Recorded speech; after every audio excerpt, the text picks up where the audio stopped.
Hello and most welcome to 1816 of the Heidegger series. We will today continue with Wittgenstein on thinking as a process. And we will continue where we left off at page 17.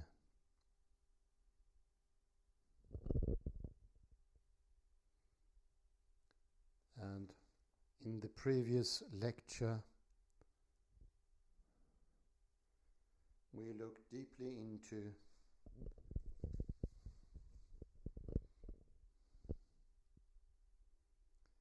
the different aspects of thinking.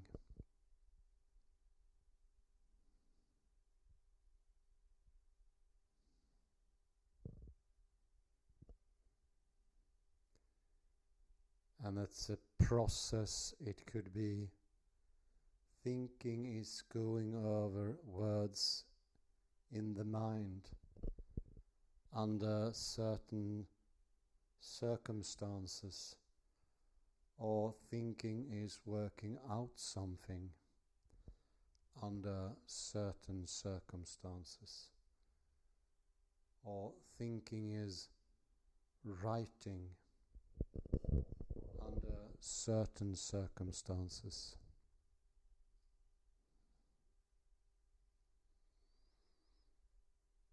So you see there are different levels of specificity.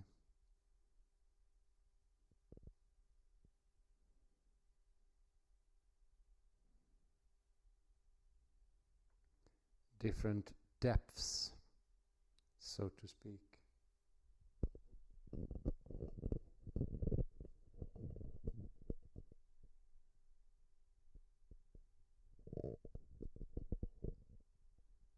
Delving deep into one doesn't necessarily means that a further expansion of something else is necessitated.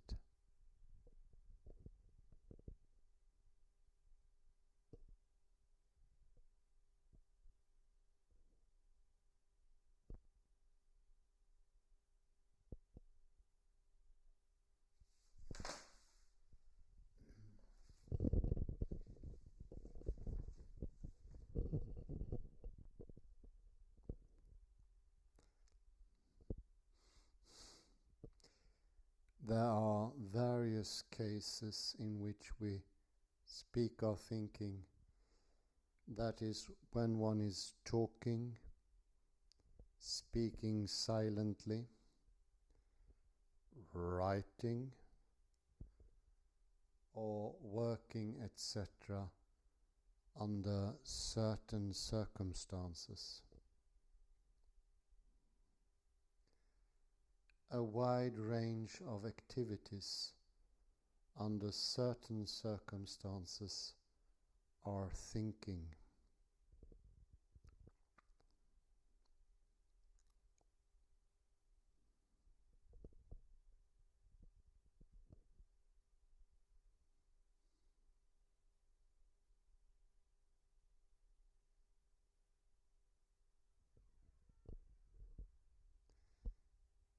These are all phenomena of thinking, and they are widely scattered.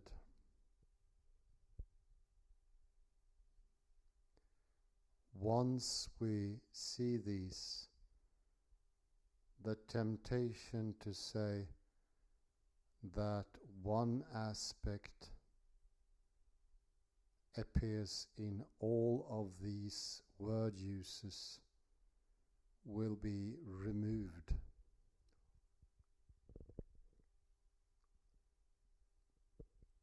For we shall not find any common feature.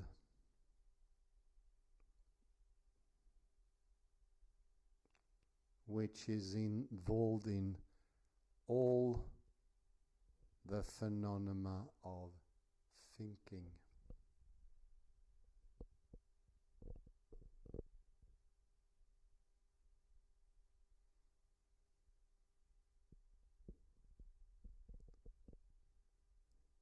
Although thinking can, under certain circumstances, be talking, writing,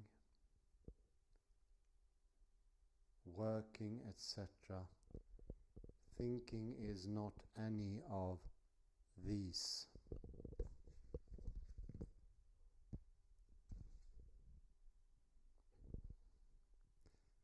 This is expressed in another remark by Wittgenstein. Thinking cannot be called a phenomenon, but one can speak of phenomena of thinking. And everyone will know what kinds of phenomena are meant.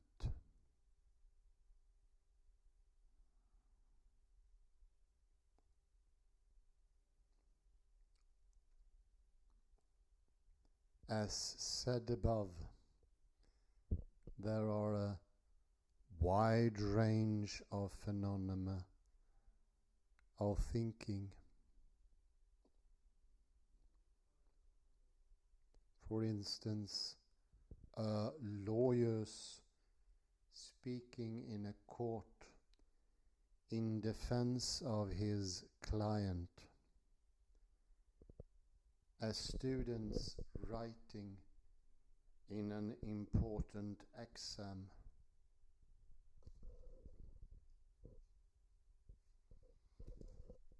Everyone knows these phenomena, and everyone can provide a long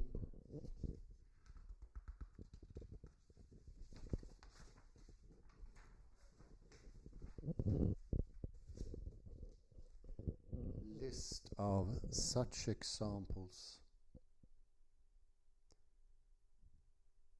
But thinking cannot be called a phenomenon,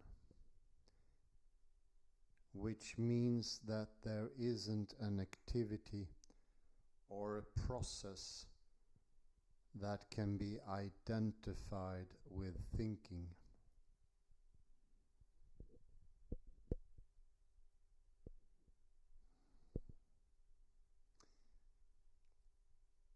We have been examining the philosophical significance of Hanfling's statement that some activities under certain circumstances are thinking.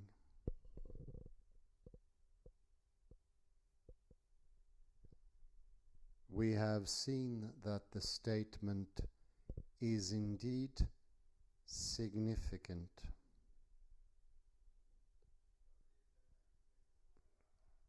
For it can help us to see that thinking is a widely ramified concept, and also that thinking is not some activity or process which occurs in all cases of thinking.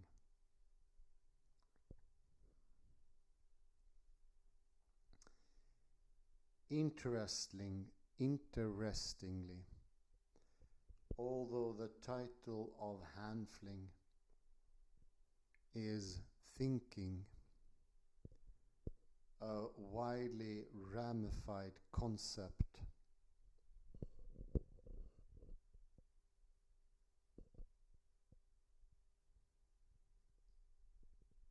he fails to connect this statement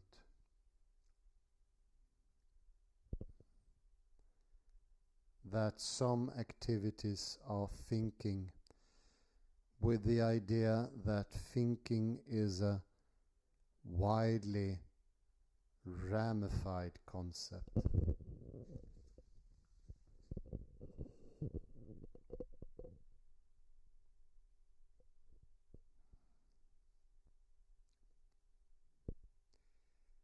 Neither does Schroeder see this connection.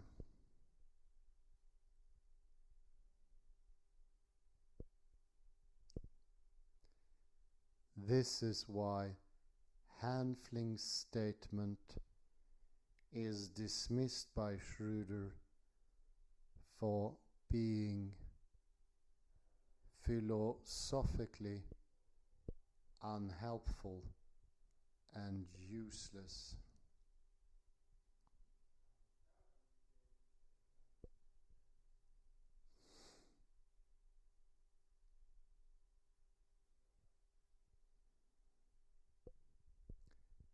Schroeder quotes RPP 1980b 31. He does not explain what phenomenon and phenomena mean in that remark.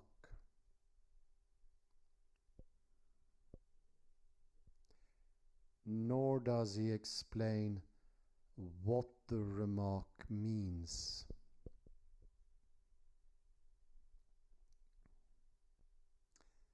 But he says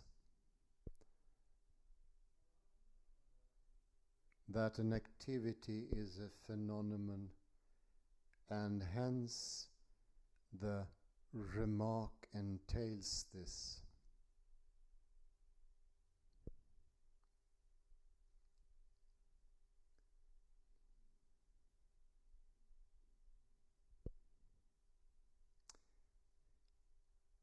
Thinking is not an activity, but there are activities of thinking, and everyone will know what kinds of activities are meant.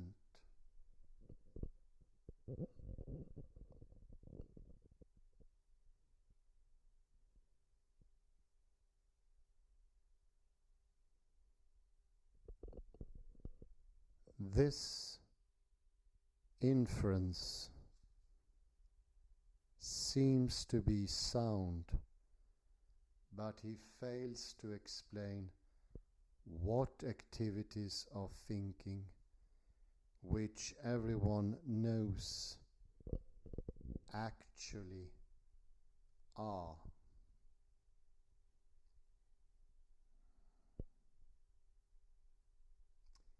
He does explain why thinking is not an activity.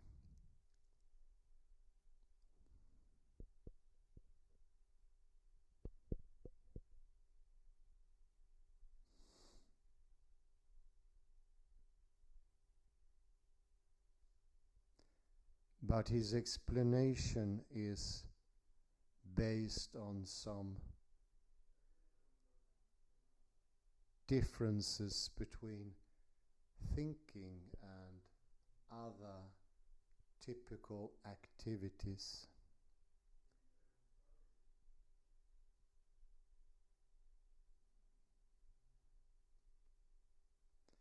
His account, therefore, faces the same problems as Hacker's does.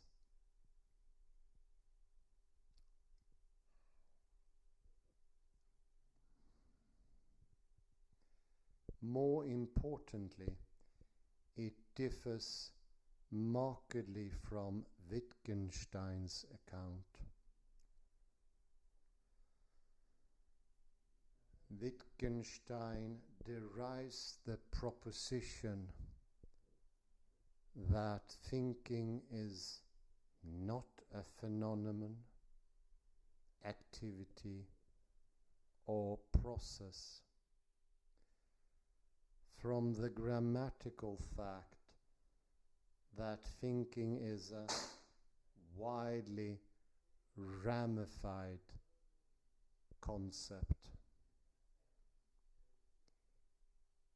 He wouldn't want to argue controversially, as Schröder and Haeckel do, that thinking is not an activity because there are some differences between thinking and typical activities.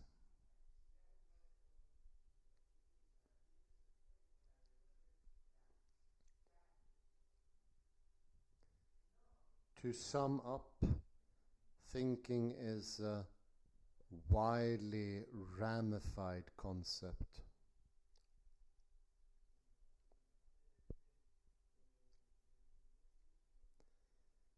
Various concepts, various activities under certain circumstances are thinking, but thinking is not any of these activities.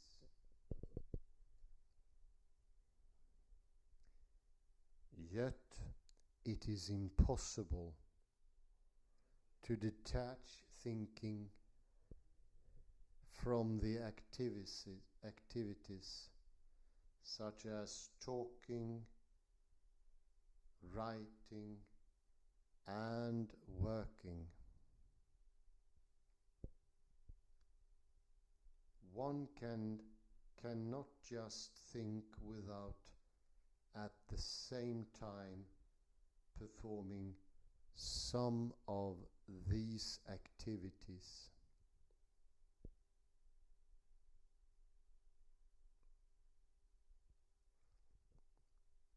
So thinking cannot be compared to bodily activities such as running, but should better be compared to the speed and manner, etc. of them.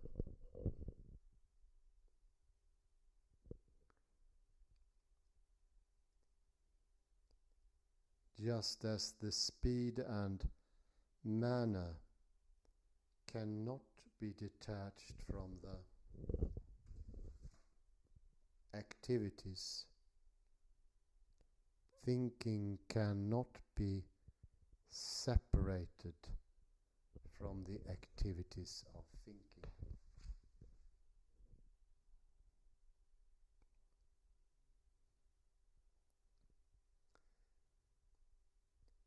Similarly, thinking should not be compared to digestion or breathing, but to the soundness of digestion, the quickness of the breath,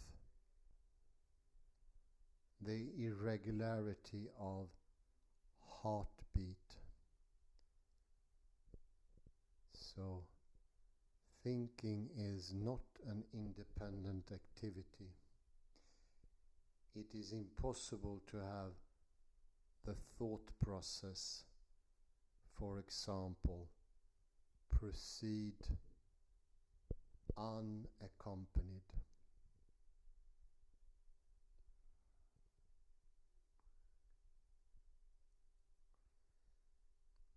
This much is clear by now. Thinking is not an independent or unaccompanied activity.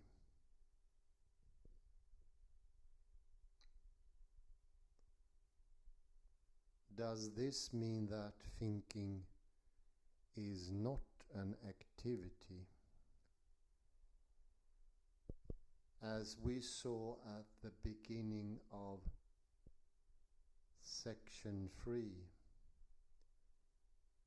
Wittgenstein is not explicit on this.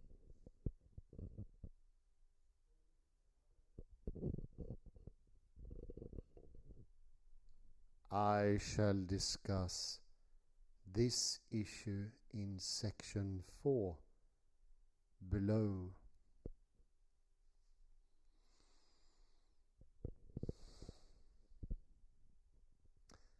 Three two is thinking a mental activity?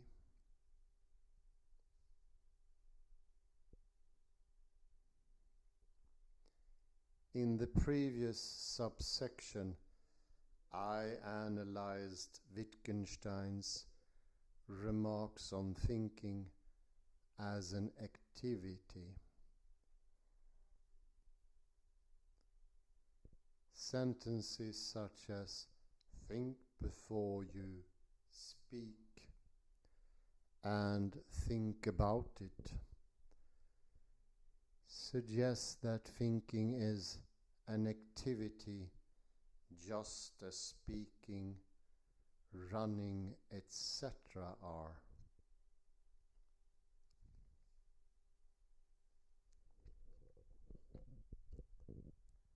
This misleads us to think that thinking is an independent activity.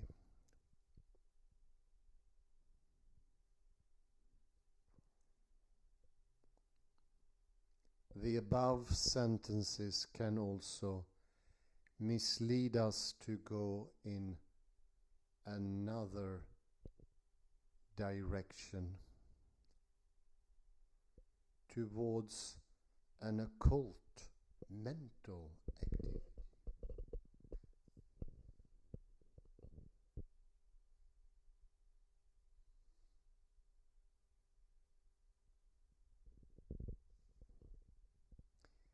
Wittgenstein discusses this quite in detail in the Blue Book. He implies, although not saying explicitly, that the idea of thinking as a mental process is the result of our craving for generality.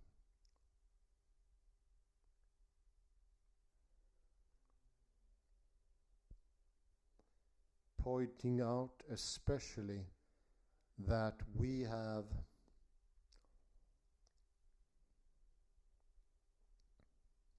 the tendency to look for something in common to all the entities which we commonly subsume under a general term. We are inclined to think that there must be something in common to all games, say, and this common property is the justification for applying the general term game to the various games, whereas games form a family, the members of which have the family likeness. He goes on to point out that thinking, wishing, understanding, expecting, meaning are all family resemblance concepts. Writing.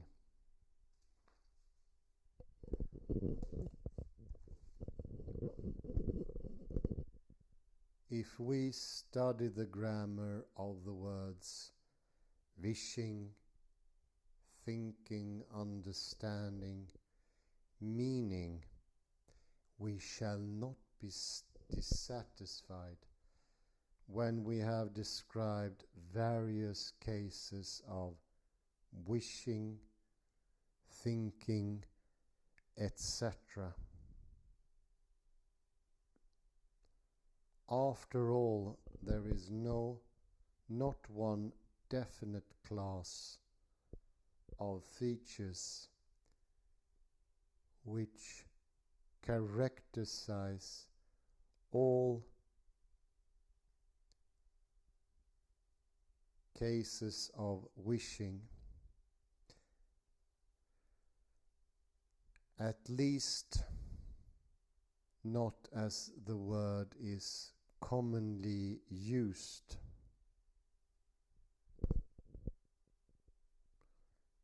If one asks what the different processes of expecting someone to tea have in common, the answer is that there is no single feature in common to all of them.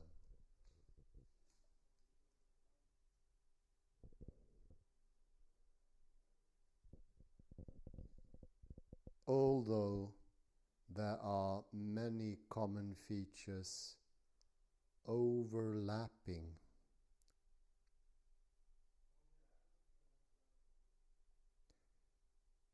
these cases of expectation form a family. They have a family likeness which are not clearly defined.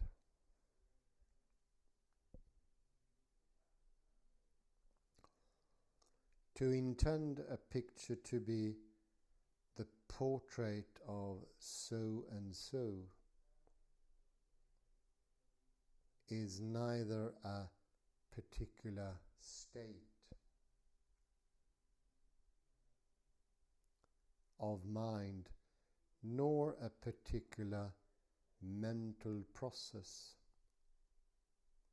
but there are a great many combinations of actions and states of mind which we should call intending.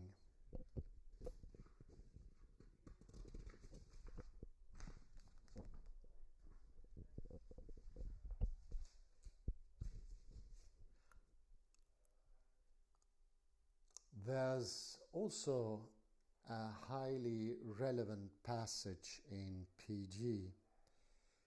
Well, understanding is not the name of a single process accompanying reading or hearing, but of more or less interrelated processes against a background or in a context of facts of a particular kind.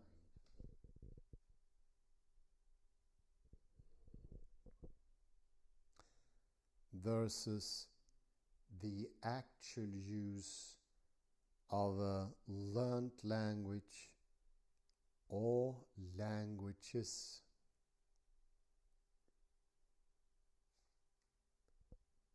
We say that understanding is a psychological process, and this label is misleading. In this, as in countless other cases, it compares understanding to a particular process like translation from one language into another, and it suggests the same conception of thinking, knowing, wishing, intending, etc.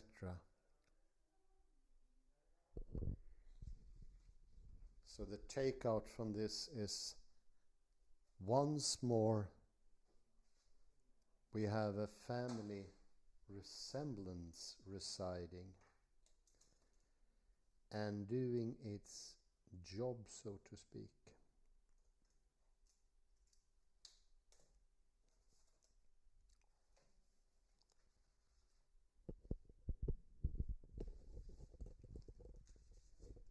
What would that mean? Well,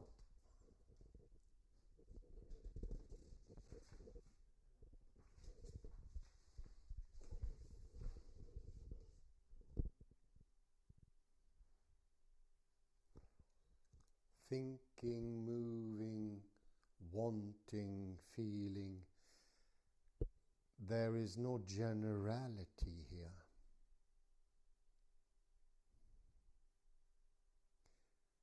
They are not the same. They do not share at least some part that is identical. No. Once more we have family resemblance in between them.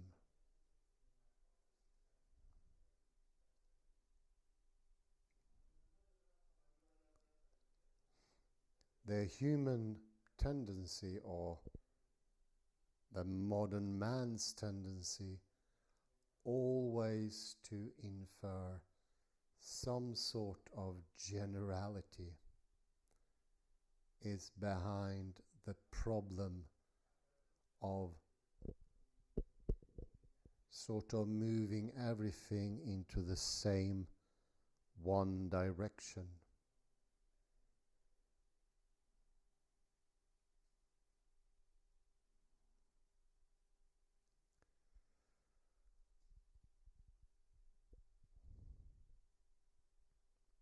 And to think that thinking is under one umbrella and it all covers the same or very similar sort of activity. And we want to make a very sharp division between thinking and the action. Exactly. Those tendencies are caused, or rather, I would say, that is exactly what the picture is. The idea of sharp divisions, of disjunct things, and in each disjunction there is conformity and likeness, the universal, the general, the identical, or at least partly identical. One piece of traits in that is absolute sameness. That leads to the problems. That's the starting point of the misunderstanding, or in itself is what subsists as the misunderstanding.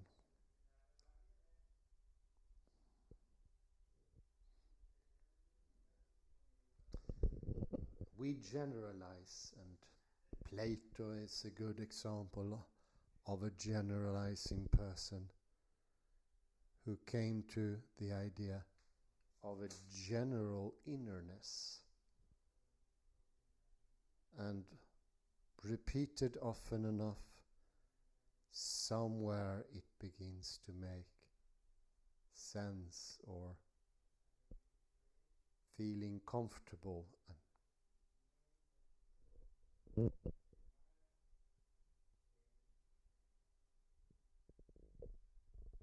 I am used to it, you can start saying. It feels familiar. And then somehow you forget it doesn't make any sense at all. Ta-da! And you have the problems.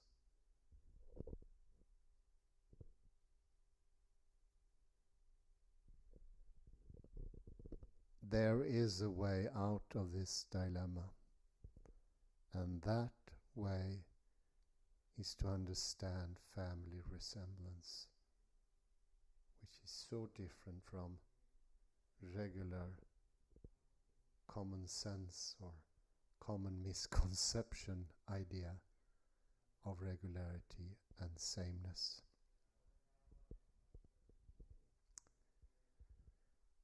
I say thank you very much. I will end there. Have a very pleasant day, afternoon or evening, whatever you are having. Bye bye for now.